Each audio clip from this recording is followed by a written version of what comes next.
ജീവന്റെ ബലവും വെളിച്ചവുമായ യേശുവേ വന്ദനം.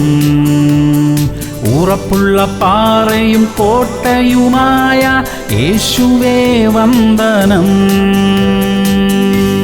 യോഹന്നാൻ 8:12 ഞാൻ ലോകത്തിന്റെ വെളിച്ചമാകുന്നു, എന്നെ അനുഗമിക്കുന്നവൻ ഇരുളിൽ നടക്കാതെ ജീവന്റെ വെളിച്ചമുള്ളവനാകും എന്ന് യേശു പറഞ്ഞു. പ്രിയമുള്ളവരെ, ലോകത്തിന്റെ പാപങ്ങളിലും ഇരുളിലും ദൈവത്തെ അറിയാതെ ജീവിക്കുന്നവരുടെ മുൻപിൽ നമ്മിലെ വെളിച്ചം പ്രകാശിക്കണം. അവരുടെ തെറ്റുകളെ അവർ തിരിച്ചറിയാൻ ഇടയാകണം. പ്രശ്നങ്ങളുടെ അന്ധകാരത്തിൽ കഴിയുന്നവർ പ്രശ്നപരിഹാരകനായ യേശുവിനെ കാണാൻ ഇടയാകണം. ആ ഒരു വലിയ ശുശ്രൂഷയ്ക്കായി ദൈവം നമ്മെ നിയമിച്ചിരിക്കുന്നു. അതിൽ വിശ്വസ്തരായി നിലനിന്ന് അനുഗ്രഹിക്കപ്പെടാൻ കർത്താവ് നമ്മെ സഹായിക്കട്ടെ. പ്രാർത്ഥിക്കാം. സ്വർഗീയ പിതാവേ, ഞങ്ങളുടെ വാക്കിലും പ്രവൃത്തിയിലും യേശുവിന്റെ സ്നേഹം വെളിപ്പെടുത്തുവാനുള്ള കൃപ തരണമേ അപ്പാ. അനേകരെ യേശുവിങ്കിലേക്ക് ആകർഷിക്കുവാൻ ഞങ്ങളുടെ ജീവിതം കൊണ്ട് ഇടവരുത്തണം കർത്താവേ. യേശു ക്രിസ്തുവിന്റെ നാമത്തിൽ തന്നെ.